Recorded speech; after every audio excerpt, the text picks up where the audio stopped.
So, I spent about an hour setting this up,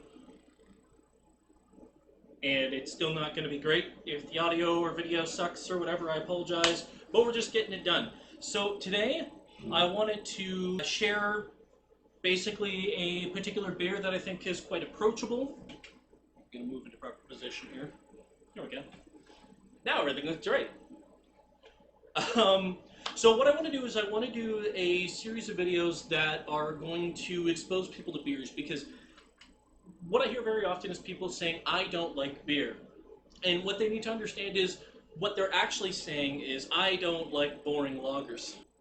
I'm not wearing a great shirt here. Ah, nicer shirt. Okay, so people saying they don't like beer, they generally don't like boring lagers.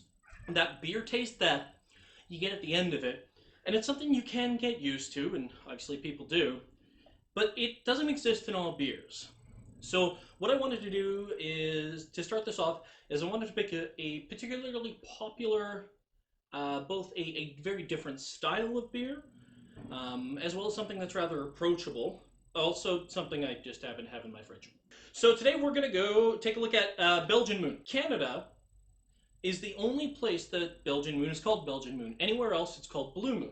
The story is actually incredibly boring, so I won't get too into it. But basically, all it is random licensing guy basically for a bunch of beers, license kind of like people stealing, buying up, or not stealing URLs. Somebody did that later, before so Belgian Moon came into Canada. After they did, but they never got the almost rights for it. Again, very boring, not very interesting. But because of that, Canada ends up being unique in that we're the only country where Belgian Moon is called Belgian Moon. Anywhere else, it's called Blue Moon. Now, one thing to keep in mind with Belgian Moon is it's not actually craft beer. It has always been under the Coors, Coors Light, that kind of beer flag, but it is still a good, approachable wit beer. So with Belgian Moon, what we're drinking here is, it's a Belgian style wit beer, so or a wheat ale. But the wit beers are made not only with barley, as most beers are made with, but they also include a good portion, usually about half, of wheat as well, usually unmalted wheat. So what that does, usually with a mixture of orange and coriander, is that's going to end up with a very citrusy flavor, and something that's much lighter. So let's get this guy in the glass. It's a very fancy glass. So this is a glass from another wit beer, Erdinger. I got this a while ago. It's the only glass I have that sort of has the proper shape. It doesn't quite need to be this tall. This is a very fancy one. See, from a football thing, or soccer as normal people call it.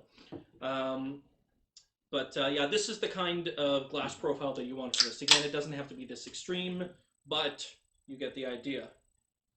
So pouring this guy in, one thing you might notice is this is not a clear beer. So that is actually perfectly acceptable and on theme for the style. So for wit beers, you don't want it to be clear. You see a lot of those beer commercials. They're clean and crisp and clear, and you can see right through the beer, and that pretty much makes it water. But these guys are actually meant to be cloudy and murky.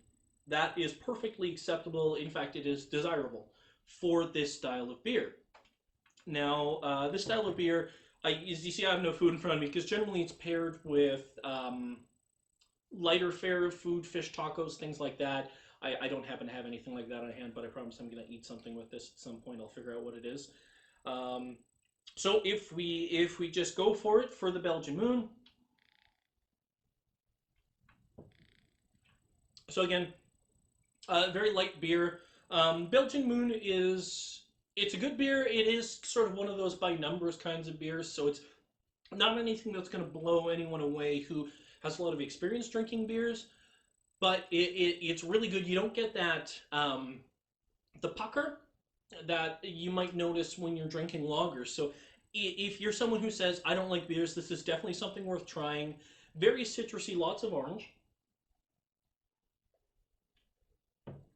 Lots of orange flavor, very sweet. Now they say that an orange wedge on the side, like this. Now, interesting with the Oh, now I'm getting it all over the table. Gross. Now, what's interesting is that we're putting citrus on the side of a glass. That's a very large orange wedge, but it was a very large orange, so I'm just going with it.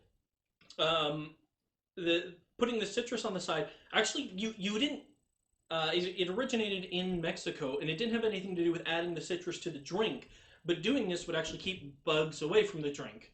Now that being said, we've gotten into it so much that we've figured that it's it's worth doing as far as adding a bit to the drink. Now this is already orangey as it is. I'm so glad that stayed there.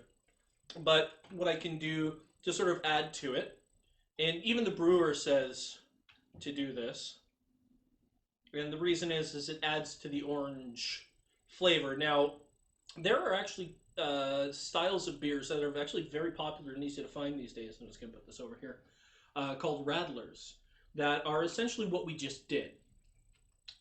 Tasty. Which is they make a beer, and then pretty much when the beer's done, they add a fruit juice to it. So if you see something called a Radler, that's something that's going to be a very sweet beer, and it's going to be something that's going to be very good on the patio. Much like this guy is. I think I'm actually just going to walk out on the patio once I'm done this video with this before I get around to editing. So, if I'm honest, the orange didn't add a ton. In fact, it almost took away from the beer, to be perfectly honest. So I might not suggest doing that. Just because the extra sweetness from the orange is almost cutting into the orange flavor from the beer. So having tried it now, I'd probably not suggest it.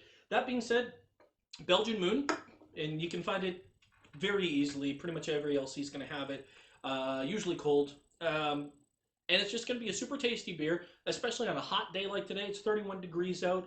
So swing by the LC, pick up a Belgian Moon, give it a try, and let me know what you thought. Let me know about any other beers you'd like me to profile, as well as any styles of beers you'd like me to profile. I want to do a bunch of these videos. It would be great to get some feedback on this. I'm going to throw this up on my YouTube channel. So if you want to keep up to date with these, you can subscribe to that. You can also subscribe to my Athos 252. I'll be updating on there as well whenever I do these videos. So I don't know about you. I'm going on the patio. It's nice out. I'm going to take off this shirt and wear only the shirt underneath this shirt and enjoy this wonderful Belgian Moon that I've ruined with a giant orange slice. I'm on holidays, so that's what I'm going to do. This has been Alex's Beer Journal, maybe? Is that what I'm going to call it? We'll see what I call it. We'll fix it in post.